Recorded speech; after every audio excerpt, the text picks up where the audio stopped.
Welcome to the ISM Rochester Lunch and Learn webinar series. Our program for today will be on economic climate.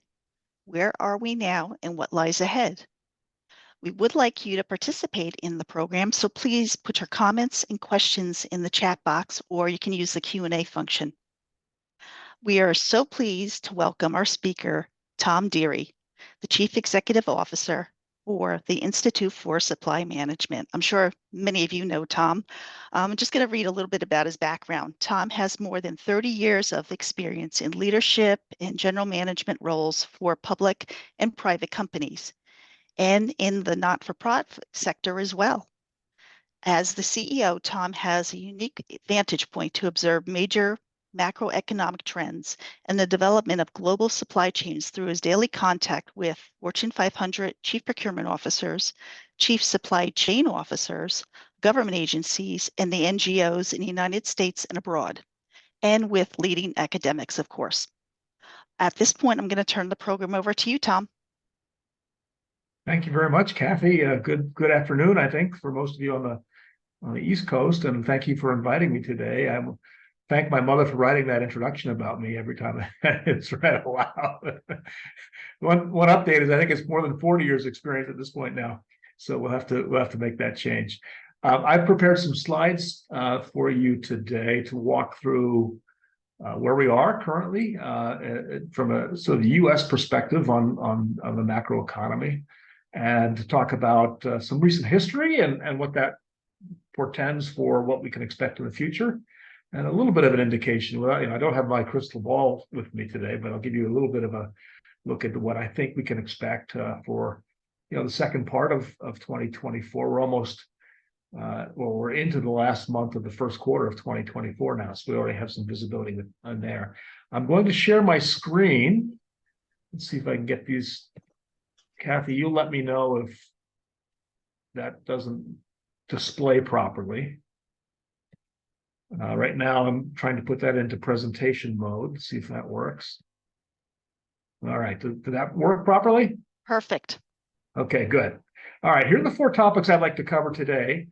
I'm going to talk about where we are with U.S. GDP growth and the business cycle overall. I want to talk about inflation and price levels. Inflation obviously has been a major story for most of us, for most of 2021 and 2022, maybe moderating for a little bit in 2023, but I've got some data to share with you on that. What's still happening with lead times and new orders, from a supply chain perspective, and a really interesting sort of observation of what's been happening with inventories during the pandemic and now post-pandemic as well. So cover those four topics. As Kathy mentioned, I'd be delighted to take any questions either through the Q&A or the chat function. I'm not going to be able to monitor that very effectively while I'm presenting, so maybe towards the end I'll leave time for questions, and Kathy can help tee those up for all of us as a group. I'd be happy to dive a little more deeply into any of the topics that you have, or if there are other questions that are top of mind for you, please feel free to ask, and I'll do my best to share with you what the ISM data is showing us. So let me begin with U.S. GDP and the business cycle. If you don't know this, many economists tell us this, and Alan Greenspan, when he was still chair of the Federal Reserve Board, actually famously said this himself. He said when he was chair of the board, he was asked if you could have only one economic indicator to indicate the state of the U.S. economy, what would it be?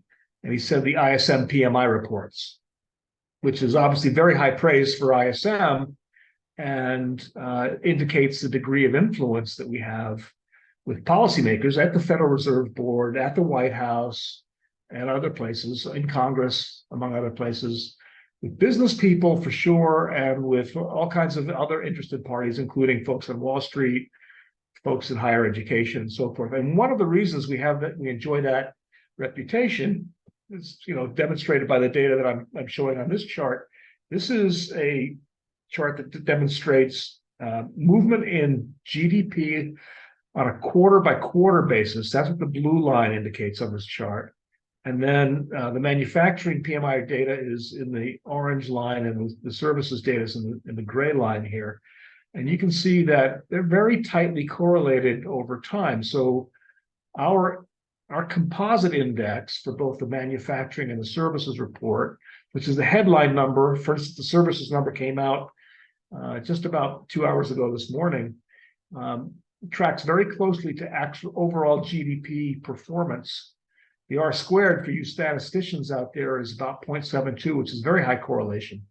And it's the highest correlation of any leading economic indicator that's available to us. And it's the closest thing to real-time data that we have. So the services data that was released today on March 5th and the manufacturing data that was released on the 1st, March 1st, is compiled and collected and analyzed basically in the last 10 days of the month. So it's the closest thing we have in all of economics to real-time data about what US GDP is doing. I call it the GDP speedometer.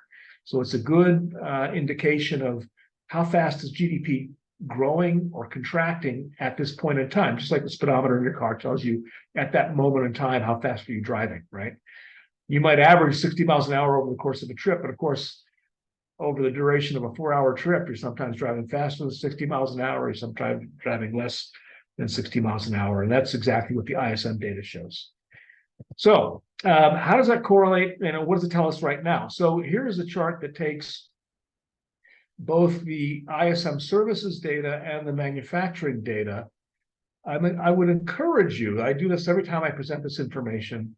When our data is released once a month, the manufacturing data comes out on the first business day of the month, and the services data comes out on the third business day of the month. Today, as I mentioned, we include in that report, which is published on the ISM website, an indication of the correlation of that headline index number with the rate of growth of GDP. And we can do that because we have manufacturing data that goes back to 1938 in the case of manufacturing and back to the 1990s in the case of services. So we've got many, many years of trend data that we can confidently say that this data lines up with movement in GDP. And the only thing you have to know is that manufacturing comprises approximately 11 or 12% of US GDP contribution. You can use either number, 11 or 12. And the remaining 88 or 89% of GDP comes from the services sector of the US economy. So you can take the weighted average of those two numbers and you end up with the data that I'm showing here. So here we are, the far right-hand side of this chart, the manufacturing PMI came in at 47.8% on March 1st. Today's services number came in at 52.6%. One thing that you can bear in mind is that anything above 50 indicates expansion. This is a diffusion index. And I'm not going to get into the technical properties of the diffusion index, although I'm happy to answer questions. So anything above 50 in a diffusion index indicates that for that set of data that you're analyzing overall expansion. In general, anything below 50 indicates contraction. There's some caveats around that, which I can discuss if people are interested. But as you can see from the blue box, the services PMI at 52.6%, and the manufacturing PMI at 47.8%, if you weight those, their contributions, you get an overall growth rate in US GDP right now, as of this morning, of 1.2%. So that's what we're saying right now, that the growth in US GDP is. We had a pretty strong fourth quarter. It came in at 2.3%. But at the current moment, as of March 5th, we're saying that US GDP today is growing only at a fairly anemic 1.2%. And I'm going to show you some data that supports where we come in. We, in general, have been a little more, that is, ISM has been a little bit more bearish on GDP growth than some of the official government statistics. The government statistics are actually moving in our direction now. And that is a trend that we've observed over a long time. That people, both the private forecasts and the government forecasts, often tend to be a little bit more optimistic. And then they tend to kind of converge with our data over time. So when we are reporting numbers that are either a little more optimistic or a little more less, or more pessimistic about where we think GDP is, over time we tend to be more accurate than either the private or government forecasts. So moving on to the next one, then the manufacturing PMI, I said, it came in at 47.8% on the first of the month. The key takeaway, this is a 3-year trend line, obviously. There are two things to notice on this chart. And I'm going to toggle back and forth between a manufacturing view of the economy and a services view of the economy. I hope that doesn't cause too much, cognitive dissonance for people in the audience, but it's important. We're not simply a manufacturing-centric organization at ISM, although sometimes outsiders kind of tend to think of us that way. We are actually evenly reflective of the services and manufacturing sectors of the economy. But it's important to bear in mind both, and I think it'll become evident why that's the case when I go through the rest of my slides. So at 47.8%, you can see since the beginning of last year, since the 2023, we've been in contraction mode for manufacturing. Now, because it is a relatively small segment of the overall U.S. economy, that doesn't mean that the entire U.S. economy has been in contraction. And as we showed earlier, we're actually in expansion as an entire economy because the services sector has been performing better than the manufacturing sector as a general matter. It's also worth noting this dotted line in this chart, the 42.5% headline index number is an important number to bear in mind. It's only when the manufacturing sector gets as low as 42.5% that we would say, watch out, that means the overall economy is probably in contraction or headed towards contraction.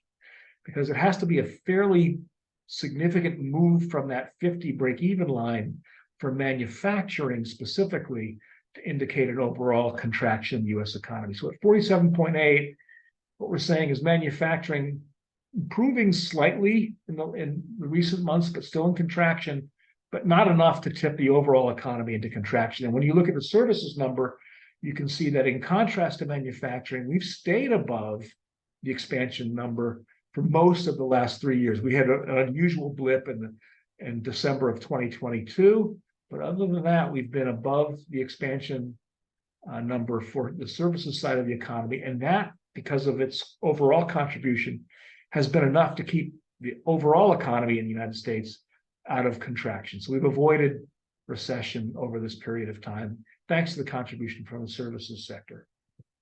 And now I mentioned some of the other official data. This is data that's published by the Atlanta Fed. The top green line that you can see in this slide is their official forecast for US GDP based on a number of inputs that they track at the Atlanta Fed, including the ISM data, by the way. We are one of the 12 or so indicators that they track. You can see it as of January 31, we had a very strong fourth quarter of 2023, and the Atlanta Fed GDP now forecast was over 4% for GDP, which would have been extremely strong. We haven't seen 4% GDP growth, leaving aside pandemic effects. We haven't seen that for quite a long time in the United States. And you can see that number's been trending downward. And as of March 1st, it took a decided turn downward to 2%, basically. 2.1% was the number as of March 1st for the Atlanta Fed's forecast of GDP for the first quarter. You can see that's coming in line with the blue chip consensus. So those are private forecasts from private sector economists. And you can see we're at 1.2%. So we're at the low end of the blue chip consensus number, right, which is just above 1% right now. And the Atlanta Fed forecast is coming down towards our number. So this is a good indication of what I talk about, where those forecasts tend to converge with the ISM number over time. And in some ways, I think the ISM number is more reliable as a real-time indicator of where GDP is headed than the forecasts, either government or private sector forecasts that are available to us. And one last comment on GDP and the business cycle. This is a bit of an eye chart. What you take away here is these 6 columns represent the 6 most recent U.S. recessions. There's the recession of 2020. That was the pandemic recession, March, April, May of 2020. And you can see that actually by May, we were coming out of recession and going into growth mode again as people adjusted to the reality of living and working in pandemic conditions. But you can see that was only a 3-month period, a relatively brief recession. The manufacturing contraction that we are experiencing right now is in its 17th month. I think I'll have to double check that. It's right around that number. which is a very unusually long period of time for manufacturing to be in contraction over US economic history. And Tim Fiore, who was the chairman of our Business Service Committee for Manufacturing, sees signs of underlying health in the manufacturing sector of the economy that he thinks is a precursor towards setting the stage for manufacturing growth. There were some seasonal factors in the February data that he described as headwinds that sort of held manufacturing back based on weather and other normally expected seasonal events. And he's optimistic that we're about to move into a growth phase for manufacturing. You can look at the two most prolonged economic recessions in recent history anyway. The Great Recession was about 18 months. That was from December of 2007 all the way to June of 2009. Many of you remember that period, like I do, as being particularly worrisome. That was a liquidity-driven recession. That was the subprime crisis era. And we had a severe shock to the economy, but we did recover. And then the recession of '82 was the other one that was sort of more prolonged. We did have two consecutive quarters of contraction in 2022, but the National Bureau of Economic Research, which is the official organization that declares recessions in the United States, did not deem that to be a recession, even though informally 2 quarters of contraction is often seen as an indicator of economic recession in the United States. So I'm optimistic that we're at the late end of this downturn for manufacturing. And if that proves to be the case, with services being relatively strong, we might see more growth in the second quarter of 2024 and moving into the year, which is what our own internal forecast, our winter forecast from December of 2023 indicates, is what our ISM members expect, and many other forecasts as well indicate an acceleration of growth in the business cycle in the later part of this year. So moving on to inflation. So if people do know that we are this reliable indicator of where GDP is headed, most people don't really appreciate that the data we collect is also a very good indicator of where inflation is headed. This is why when Jerome Powell was talking about his interpretation of economic data early in the pandemic was that inflationary pressures he described them as transitory, meaning temporary, and things that we'd work through quickly. We disagreed with that view at ISM, and it proves that we were right in the long run, because we were seeing enduring supply chain pressures from a number of factors. So we saw raw material shortages, component shortages, we saw lead times increasing, we saw inflation surging, first on the kind of physical goods side of the economy, moving later into the services side of the economy. We didn't view it as transitory, and it turns out we were right. So this is the services sector price level data we collect. So I mentioned that's 88 to 89% of the entire economy. So it's the broadest measure of how prices are impacting, how they relate to in this case, it's the CPI for urban consumers. And you can see that this is a very close correlation between our services data, which is the blue line on this slide, and then the CPI for urban consumers, which is the green line. There's a very noticeable pattern here on the far right. This severe drop is the pandemic era period of spring of 2020, when we had some interesting things happen, which I'm going to touch on as a technical feature of the relationship between prices that we pay for in supply chain, procurement and supply management, and changes in aggregate demand. And I'll touch on that in just a minute. And you can see as we climbed out of the pandemic, we had a surge in pricing, right? And then we've been seeing that recover to a certain extent below 0.5%. Because that's what the y-axis on the left side of the chart indicates, and the y-axis on the right side of the chart indicates the corresponding price level as reported by ISM. So moving on, this is core CPI. So core CPI, as you probably know, strips out the effect on inflation of both food and energy prices, which are very volatile. And you can see that core CPI is more volatile relative to our pricing data here but the pattern generally holds. The red line is core CPI here, and the blue line is the ISM services data. So you can see that we generally core CPI and ISM data do track very closely to one another. So if you exclude food and energy from a consumer point of view, that same pattern holds up. You look at the manufacturing prices index. From its high in mid 2022, the prices index has declined, and it's hovered around the break-even point for most of 2023 and now into 2024, which generally indicates that we're not seeing significant movement in prices. So prices are fairly stable from a manufacturing perspective. And when you look at the and I'm going to contrast that. I'll move to services in a second. I like to show this chart because this is the Bureau of Labor statistics chart on producer price indexes for intermediate goods. So not finished goods, but so not what consumers are buying, but it's the stuff we buy in supply chain. It's raw materials, it's components, it's assemblies and sub-assemblies, whatever it is that we may be buying that go into the final products and services that we may then provide to our end users. And you can see there's this massive spike in middle of 2021. At one point, by the way, we were paying more than 60% higher prices. This was July of 2022 than the year previously, July of 2021, across every single category in aggregate. And that's very unusual. It's not unusual for us to experience spikes, let's say, in one commodity. Copper might experience a surge in pricing, or lithium or zinc, or you name this type of steel you might be interested in buying, or resins or polyethylenes, or on the services side, it might be agricultural commodities, for instance. But it's not uncommon to see spikes for various reasons. So eggs occasionally go up because we have a spike in avian flu, for instance.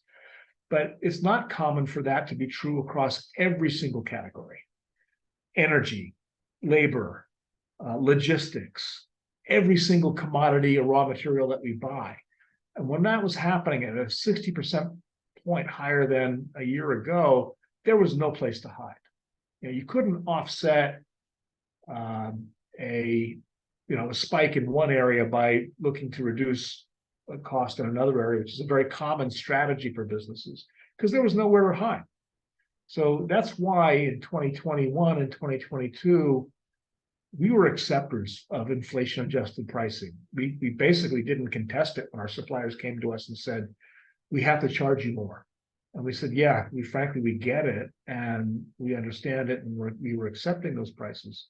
I will tell you today, you can see in the latter half of this chart, for the PPI for intermediate goods, we've actually been in deflationary mode since 2020, second half of 22, and moving forward.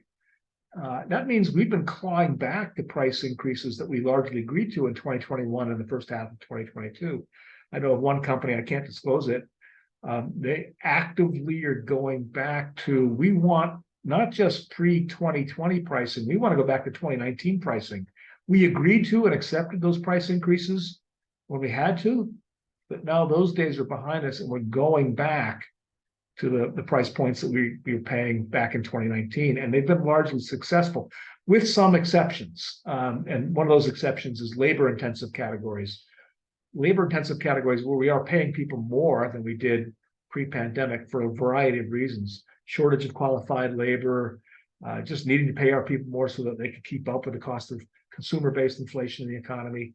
The cost of labor doesn't decline over time. There's a kind of a one-way ratchet effect. And so for labor-intensive categories, that isn't the case, but in non-labor-intensive categories, we're expecting to claw back the price increases that we've agreed to. On the services side, you can see, again, the same general pattern. The prices have declined. We're not agreeing to a rate of increase that we were accustomed to paying in mid-2022 and earlier. Lately, though, a little bit of an uptick, and I do attribute this to labor more than anything on the services side of the economy. I'm in Phoenix staying at a Hilton Garden Inn right now, and the last few times I've stayed here near the office in ISM, there's no housekeeping staff in this property.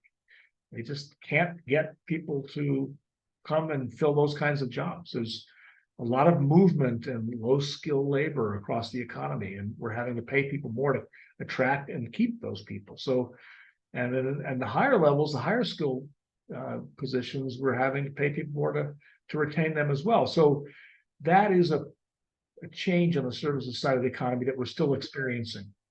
And we'll see that, I think, continue to be a factor in pricing on the services side for a while to come. Now, I wanted to spend a minute on this. I find this fascinating, and hopefully you'll agree with me. This is an indication of changes in lead times related to changes in pricing. This is data that ISM collects every single month. In the rectangle on the far left-hand side is an example of something that is a normal pattern for us. So in that rectangle, you see that the blue line, which indicates a change in supplier deliveries, this is the one exception in the diffusion index where supplier deliveries below 50 actually indicate accelerating deliveries. Deliveries are being made faster. When it's above 50, supplier deliveries are slowing down. So you see here, this blue line, this is the 2008-2009 timeframe. We are seeing supplier deliveries accelerate, getting faster, right, to the end buyer. And we're seeing prices drop. That's what the orange light indicates, drop rather dramatically. And when you think about it for just a minute, that makes sense. That reflects a drop in aggregate demand. So 2008, 2009, you might remember from a few slides ago, we had a very prolonged and pronounced recession. Suppliers want to move their inventory, they want to support sales, they offer price concessions, and they accelerate deliveries. So those two, in a period of a decline in aggregate demand across the economy, you see prices decline and lead times accelerate. Conversely, and you can see that very clearly in 2021 and 2022, when lead times are increasing, there's been a surge in aggregate demand, not a decline, like we experienced especially for manufacturing goods as we came out of the pandemic, very accelerated growth in 2020 and onward. That surge in aggregate demand means that in the short run, suppliers don't have capacity to meet the increase in demand.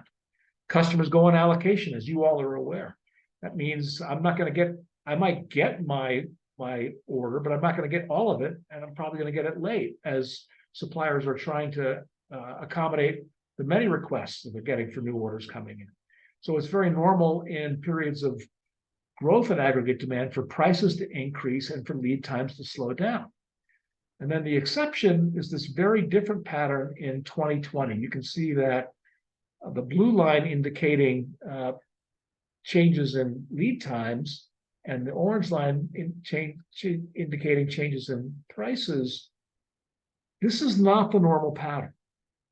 Lead times were increasing. You'll probably remember, many of you lived it, late 2020 and early in 2021, for lots of reasons, lead times were increasing. We had COVID-related shutdowns of plants. We had major logistics snarls across the globe, right? We had not enough ocean freight to move the product we needed to move. And the ocean freight, the containers that we did have were in the wrong locations. We had all kinds of issues with lead times. But prices were dropping because the expectation at that time was that the pandemic would be such a severe shock to the global economy that we would have this severe global contraction, and people were reducing prices to try to support sales and move product.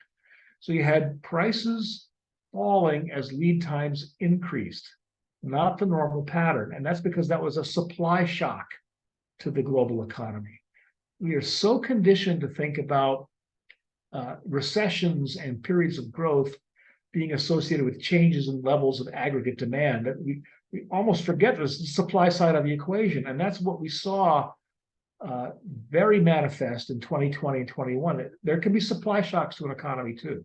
That's what we experience. And when there's a supply shock, this is the pattern you see. You see lead times and prices move in opposite directions, not moving together.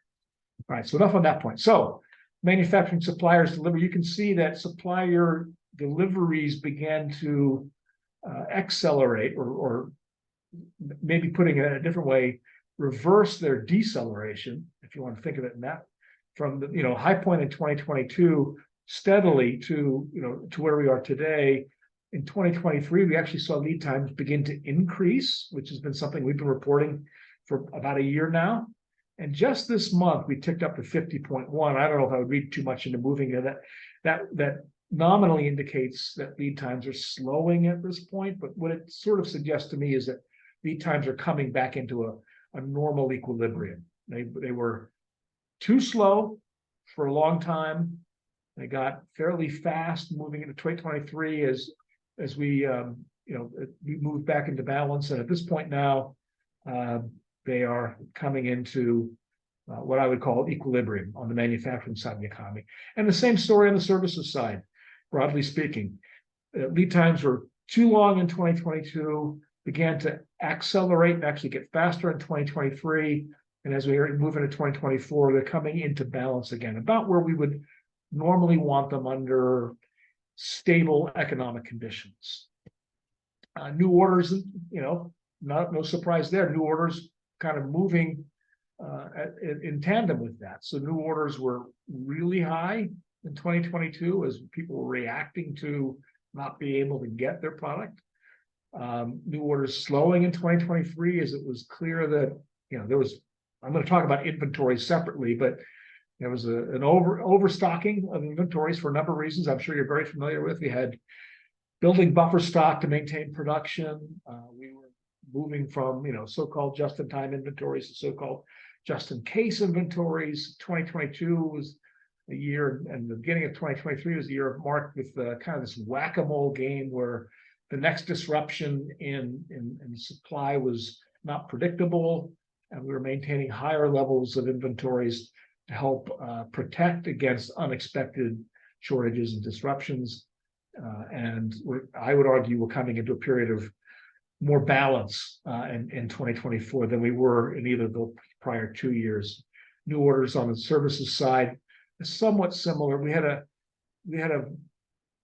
In services, we had this 1 month contraction in late 2022, which explains that dip. A reaction to a services contraction in December of 22 led to a decline in new orders in January of 2023. That was then recognized as being a temporary blip, not an indicator of moving into contraction.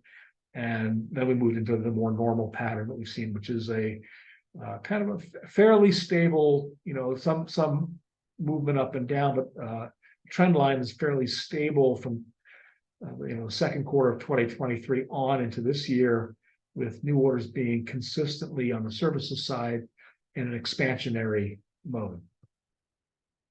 Now I want to spend some time on inventories, because inventories has been this very interesting driver of economic behavior from the pandemic moving on. So like new orders, inventories have spiked in 2022 and have been moving down from an expansionary mode into contractionary mode. You can see late in 2023 and even into 2024, they were getting to right around the break-even line. They didn't really break that break-even line. If they had gone below that, we would have begun to wonder about and be concerned about a possible, economy-wide recession based on manufacturing inventories. But what this really indicates is a destocking, a moving of inventory levels to more normal levels that are more consistent with stable and more predictable conditions for manufacturing. They moved up slightly in the beginning of the year, moving back down, and we'll see. I would expect this to improve slightly in the remainder of 2024. I want to talk about customers' inventories for a moment. This is a very unusual pattern historically. As long as we've been collecting sentiment data about our view of our customers' inventories, it's almost always consistently that our view is that our customers' inventories are too low. As you can see for 2023, most of 2023, beginning late in 2022, we were saying customer inventories were about right, which is something we never say. So it's a historical anomaly that's worth commenting on. So we've been saying for most of the last year that customer inventories are about right, maybe getting a little low in the first part of 2024. So when you take them in tandem, we're saying our inventories feel about right, our lead times are coming into balance, and our customer inventories are about right. to me, that tells a story. If you take all that data together, that we're coming into a period of some equilibrium, some balance when it comes to inventory. So we had a period of severe overstocking in 2021 and 2022, a period of destocking for most of 2023, and now I would argue coming into a period of equilibrium where we're going to be about right going into 2024. Same thing for services. We had a services buildup in inventories. It was a little bit delayed compared to manufacturing in 2023, but now more recently coming into balance. Services sentiment index. We've been saying on the services side, our customer inventories have been a little bit too high, and still there. So the services side of the economy, there are inventories and services. We don't tend to think of it that way, but that's certainly the case, and arguably a little bit high still compared to manufacturing. But as you can see, some movement towards stability more recently. And I want to compare that ISM data with data from, this is data that's reported by the St. Louis Fed based on data that's collected by the Atlanta Fed. This is a view of change in private inventory. So this is the world we live in, ISM members, whether we're public companies or private companies, we're not the government. So this is our movement in inventories. When we're building inventories, that adds to US GDP. When we're drawing down inventories, that subtracts from US GDP. You can see in 2021 on this chart from the Fed that we had massive buildup spikes in inventory in early 2021, again in 2022, again the beginning late 2022 and 2023, followed by some overreactions, some corrections.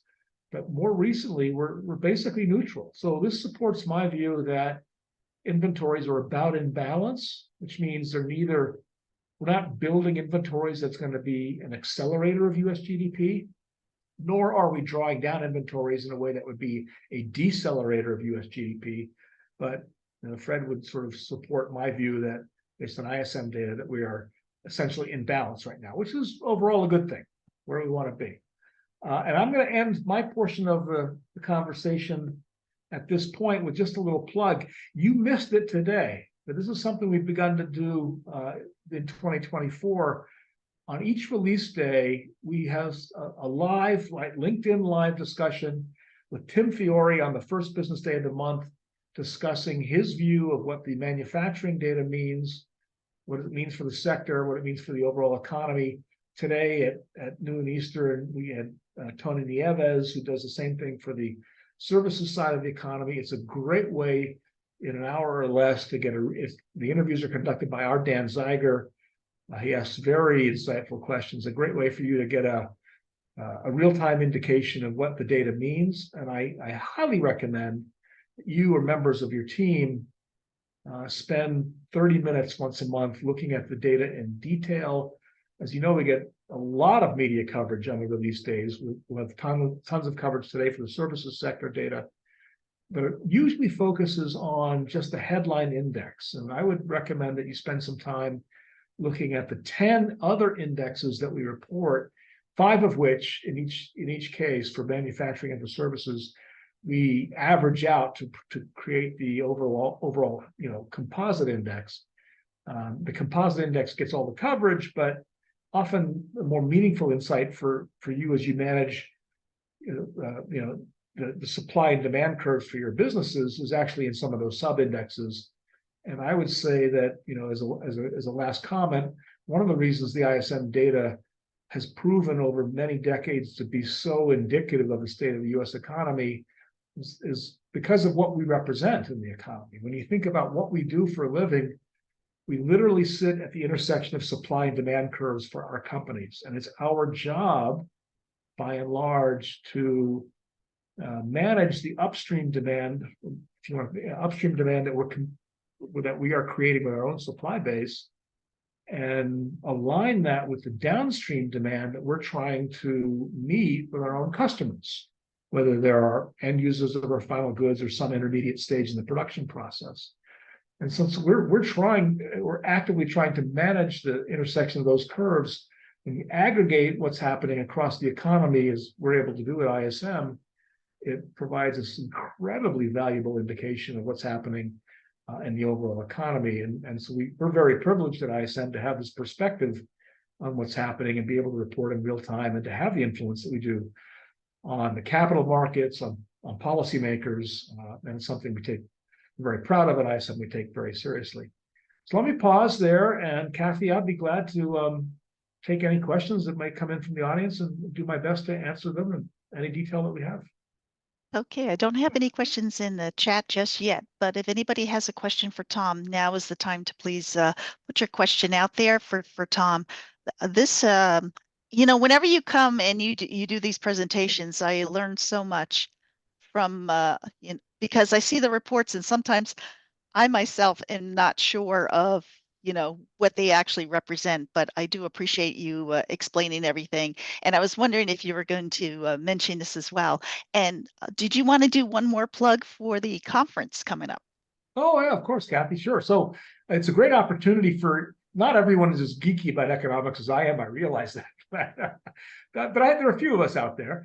And then if you do come to the ISM World Conference, we're in Las Vegas this year at the end of April.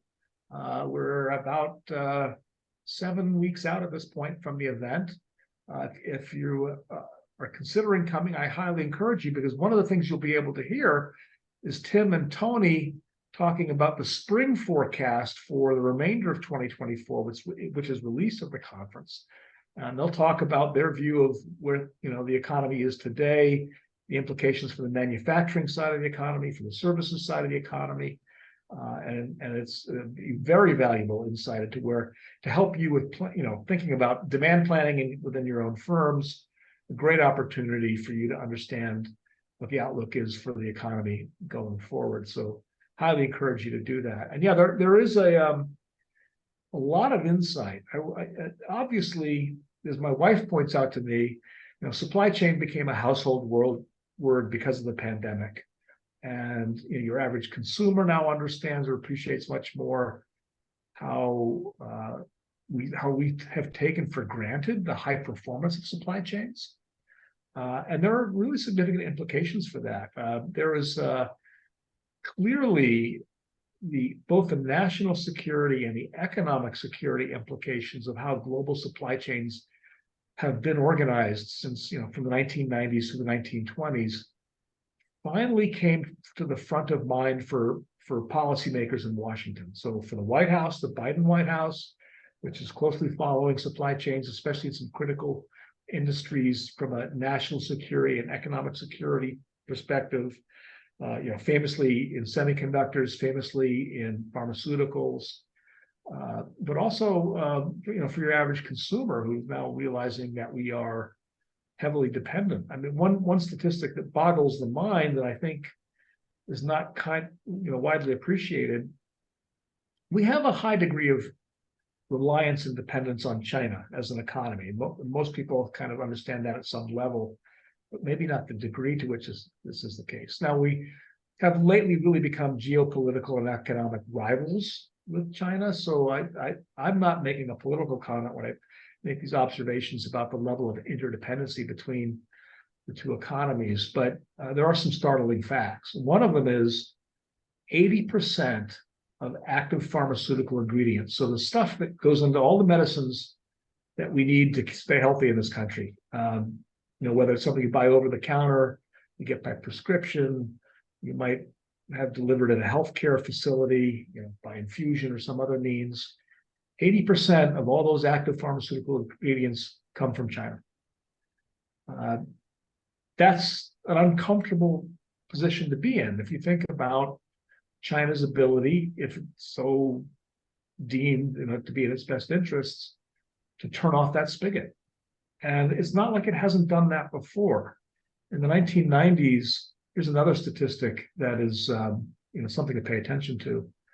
China has a near 100% de facto monopoly on rare earth minerals. And that's largely because China is a country that's willing to dig mines for rare earth minerals, whereas we in the United States are, for policy reasons and political reasons, are reluctant to dig mines the way that we used to. rare earth minerals are not rare in the sense that they're scarce.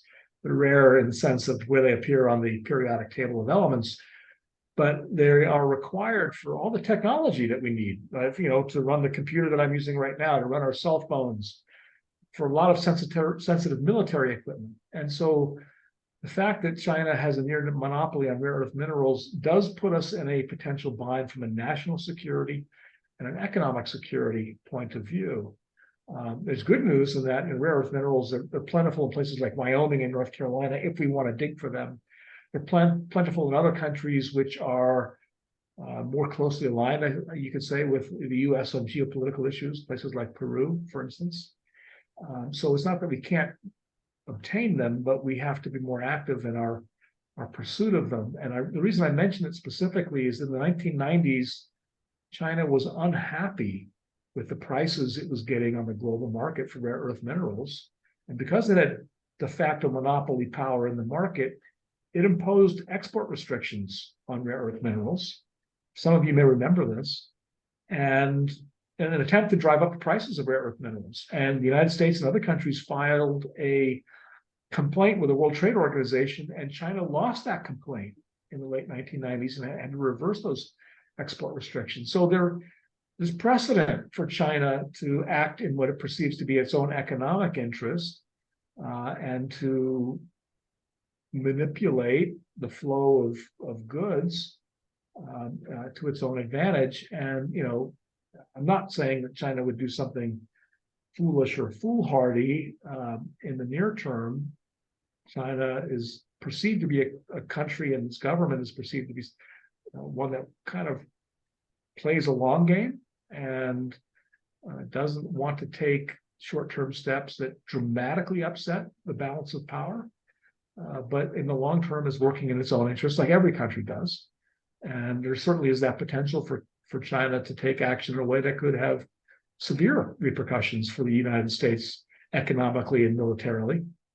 And so it's something we have to pay attention to. So while policymakers now appreciate that supply chains, how they've been structured, do matter to our livelihood in this country, and there has been, they're paying attention to them now, and I believe this is here to stay. It's a new area of compliance, whether it's the more recently, the Uyghur Forced Labor Prevention Act from December of last year, which imposed export restrictions to the United States. If you want to think of it as import restrictions to the US, products that are sourced from that province of China are not permitted to come into the United States, and the burden of proof now exists on the importer to demonstrate that the products that we're bringing into this country did not benefit, that's the language in the statute, from forced labor in that province of China. And the presumption is it did benefit unless we can prove otherwise. And if we can't, those goods are now subject to seizure. And there's been something like $800 million worth of imports that have been seized as coming into the United States from that province of China since December of 2023. So these compliance-related responsibilities that are emerging as a result of an appreciation for the complexities of global supply chains and what it means for labor conditions and national security implications and economic security implications. These are here to stay. It's a fact of life for us to live with in supply chain in a way that it really wasn't in the 1990s and early 2000s. So long-winded, Kathy, but a few things that are sort of maybe not top of mind implications that are emerging topics that we have to pay attention to now. Oh, thank you so much. I really appreciate you doing that commentary. Very important points to make, definitely.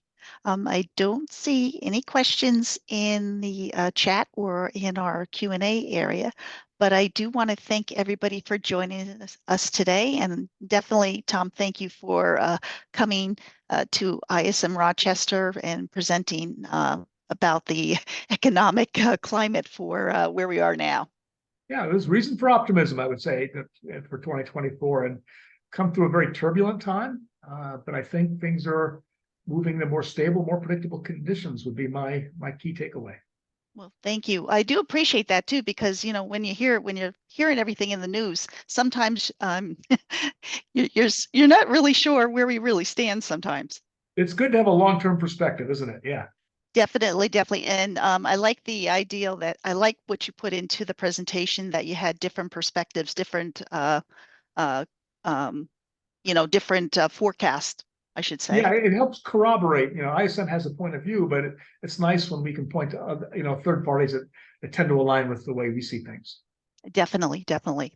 Well, thank you very much, Tom, and thank you everybody for joining us today. And we will be posting this recording probably in a few hours. And I highly recommend the LinkedIn Lives once a month if you want to take a look at those. I think you'll learn a lot. Definitely, definitely. And I know you do some webinars. Are they quarterly? Yeah, we do a quarterly webinar on risk, which is quite interesting. And uh, I, I, I, sorry, Kathy, to be honest, I don't remember now how often we do the economic ones, but we'll definitely be doing one around the forecast when that comes out, our spring forecast in May. That would be something to look forward to. And then you can find them on the ISM website if you want to look for some more.